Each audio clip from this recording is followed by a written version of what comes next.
And I want to talk about indecisiveness. There are good decisions. I'm sure that every one of us has made some decision in our lives that turned out to be a great decision or a good decision. Turned out the way it was supposed to turn out, and it worked well and everything went well. Maybe it's something like clothing we bought, and man, it was worth buying because when I hit -40, I was still warm outside, or something like that.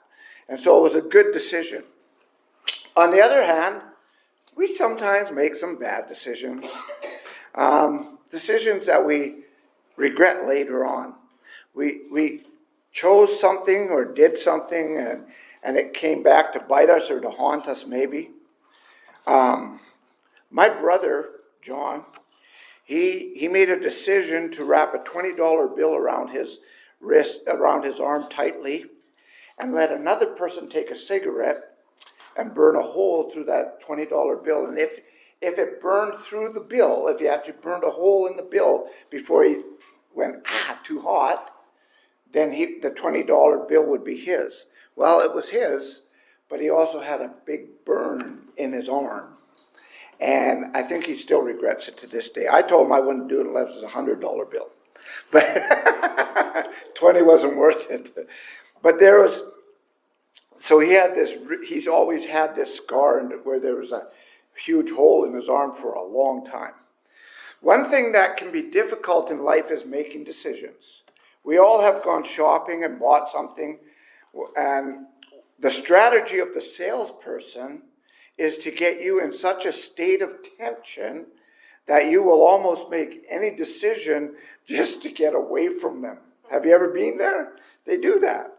Then sometimes after you make that decision, it comes the result of that decision, and it may be your Visa bill. We call that buyer's remorse.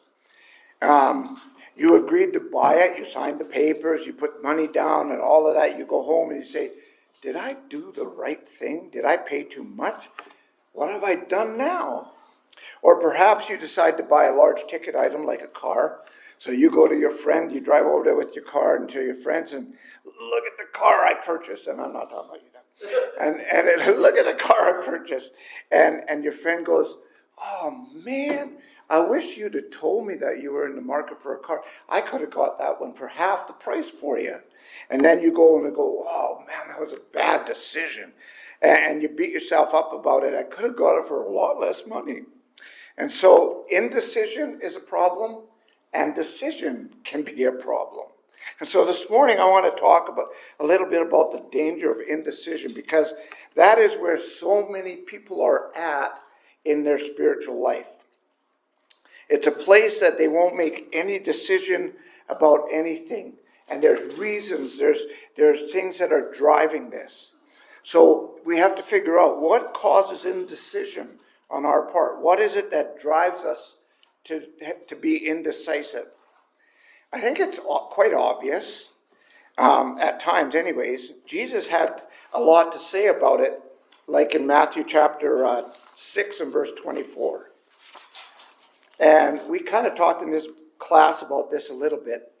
Matthew 6 and 24 says, you cannot serve both God and money. You cannot serve two masters, because either you will love the one and hate the other, or you will hold to the one and despise the other. You cannot serve both God and mammon, or money. When people have difficulty and are indecisive, it is usually because they have conflicting interests or conflicting emotions and possibly conflicting allegiances. And they're trying to appease both of them. Have you ever ran from one meeting to another, and so you wouldn't miss either of the meetings because you wanted to take both meetings in, you're running back and forth, and at the end of it all, you're wore out, and you say, I didn't get anything out of either meeting? That's kind of what he's talking about. Jesus says in Matthew 6 that you have to make a decision, because if you don't, you will end up not serving either well, and you will love one and hate the other, and it just won't work well for you. And so indecisiveness isn't good. You have to make a decision. Another thing that causes people to be indecisive is their intellectual pride. You don't want to make a decision because you know where that might lead to, and you don't want that. That's not what you've been living for. Remember the Apostle Paul going to Athens? He gets up there on Mars Hill and he's preaching to the philosophers. Now, the Greek philosophers were noted for their wisdom. 5 centuries before Christ, they were already thinking big thoughts, questioning things, thinking outside the box, knocking down walls. They were known for that. But when Paul gets to Athens, and he gets there with these philosophers, and as Luke worded it, he says, they spent their time either hearing tell of or telling something new. Well, here's a new thing to them. The resurrection of Jesus Christ. A new religion? They never heard it before, and he presents his case to them. And their reactions varied. There were those that said, this is ridiculous. How silly is that? A man coming back up out of the grave. You expect us to believe that? But then there were others that said, well, that's really quite interesting. Maybe we'll give us some more time and we'll put some more thought into this and we'll listen to you again, Paul. Come back tomorrow and we'll hear you again. And they spent their time hearing or telling some new thing. When confronted by the resurrection of Jesus Christ, they didn't want to make a decision. The problem that goes along with all of that, it's that intellectual ambiguity is sometimes developed that says, well, now, what do you think about this or that? I don't know how familiar you are with the scholarly world, but some of you have been in it, and some of you not. And they just love to collect information and do research and love to keep pushing back the borders of knowledge. You see, I've studied this, and there is this school of thought, and then there's this other school of thought, and then some don't believe either one of those, and so they got their own school of thought, and you find yourself going round and round and round, and you wonder if these people are ever going to land on anything. Are they ever going to make a decision? Are they going to come to a conclusion? They look at you and they say, conclusion? I haven't concluded anything. I want to keep researching more. It almost becomes an infection in their system, and you're in a state of unsureness. This is particularly true in the liberal arts more than in sciences, because science says, well, this is the way it works, and there's the facts. And this is the way it doesn't work. And then you get into the unprovable things, and liberal arts thinking is very difficult to draw any kind of conclusion. They don't come to conclusions. They just write a book and it keeps going back and forth and interesting, but full of indecisions, if you've ever read them. And therefore, when it comes to religion and spiritual things, Paul wrote in 2 Timothy 3 and verse 7, and he said, there are people who are ever learning, but never coming to a knowledge of the truth. They just keep learning, but they don't quite ever get there. They keep checking the options, and that will keep you in a state of indecision. Now, at the same time, as those things were happening, there are people looking at making a decision, and they have the same kind of problem, but it is driven by another motivation. They are indecisive because of fear. Look at Jesus and the religious leaders of his day. When Jesus pressed people like the Pharisees, the Sadducees, the scribes, the elders, the Herodians, all of those people, he would teach them by telling them a story, and then he would ask them what they thought about it. Now, that crowded them into a corner because the truth was obvious. And we were talking about that in class this morning. But they didn't want to be there because they had to make a decision. And so they would say, I don't know. Well, yeah, they knew. They just didn't want to make a decision. And they didn't want to talk to him anymore, and so they'd leave. They'd walk away. That was because he pressed them, and they were afraid of the conclusion he was driving them toward. And that is the way a lot of people are in this world. I worked with a person one time, and he came to me and he told me, he said, I am really struggling with my faith. Could you help me? You think you could help me? And I said, okay. What is it that you're concerned about? He said, well, I have some questions. And I said, all right, what are your questions? Well, it's just a lot of questions. And I said, well, you have to give me one if I'm going to help you. I need to know what the question is. Well, I just am really worried, actually, about a lot of things. And this actually happened. And I said, okay, for instance, what are you worried about?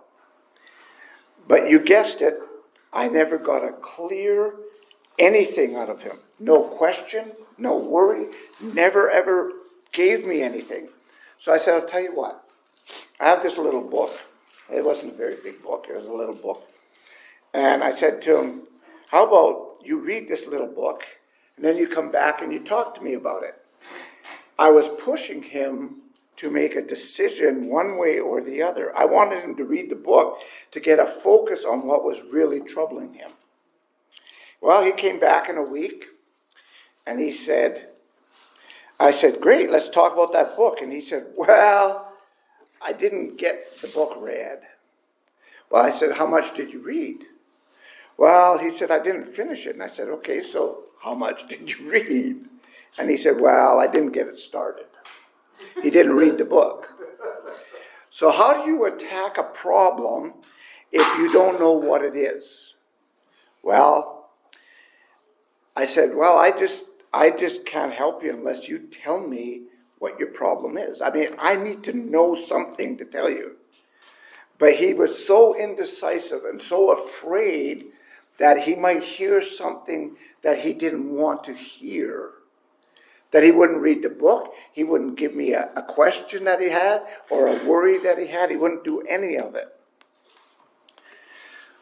Brock and I talk a little bit about this, but Francis Schaeffer, several decades ago, he was an evangelical scholar and he lived in Switzerland. And what he would do is he would gather around himself some university students and he'd teach them in a very unique way.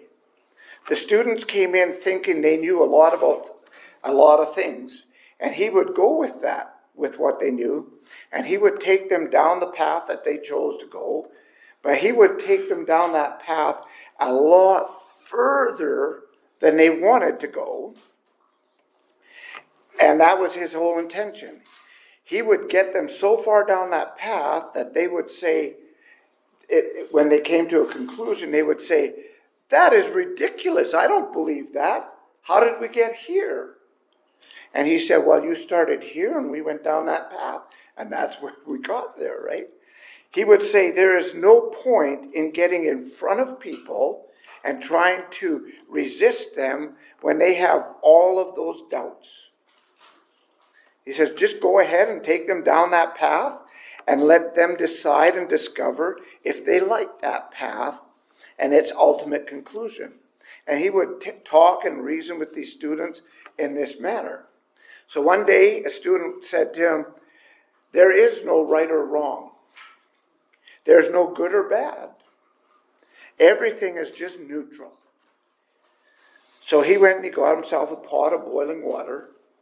And as he walked by the student, he would say, you believe everything is neutral? Yes, I do. So if I pour this water on you, I wouldn't be doing anything wrong, or I wouldn't be hurting you, I wouldn't be offending you or anybody else, he said. And he went to tip the pot. And and he hollered, hold it, stop right there. That's unfair. You can't just walk in here and pour boiling water on me. And he said, unfair? I thought everything was neutral. And he learned his lesson. And so he didn't like the conclusion that his original thought came to, and he helped him to see that. But you know where the path on a lot of teaching and thinking that men have when they start, you know where the path, you think you know where the path goes, but do you really know where it goes? Like Francis pointed out, and his students learned, is that if you pursue the path that you choose and it goes where you don't want it to go or like it to go, and it can sometimes even go to suicide because the world then seems so meaningless and so silly and so foolish and empty and pointless without proper reason. That is the way he pushed them, and most of them turned around. They changed their understanding of things. All he had to do was point out where they were going and choose, and they had to choose to turn around because that wasn't a good conclusion. We don't usually like to do that because of fear of where the path might go. Jesus tells us that there are only two paths in life, and you have to choose one of those two paths.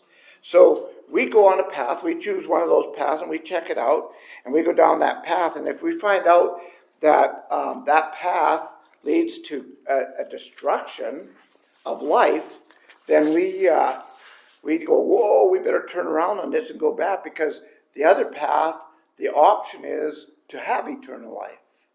And we have to make a decision. We dare not be indecisive when it comes to that. And so we have to ask ourselves, what is the middle ground where you can go and be indecisive? Have you ever thought of that? What is the middle ground? And so I think the answer is quite clear, but when it comes to the physical properties, physical law, what is the middle ground? Where can you go that you can have a middle ground? You know, when you drop something off a 10-story building, which way is it going to go? It's going to go down because of gravity, whether you believe in gravity or not. It's not going up. It never goes up when you drop it. It always goes down, and that's a fact. That is an unchangeable law. It is true, and there's no middle ground, no altering it. And of course, that one's easy. We can all agree on that one, can't we? That's a simple one. But what about moral properties? In Galatians 5, Paul writes a list of things and shares them with us, and they are bad, bad things. He says these things are the work of the flesh. And you could say the devil. Anyone who practices these things will not inherit the kingdom of heaven. They are not going to be with God in his eternal dwelling place. But today, many people want to find the middle ground here.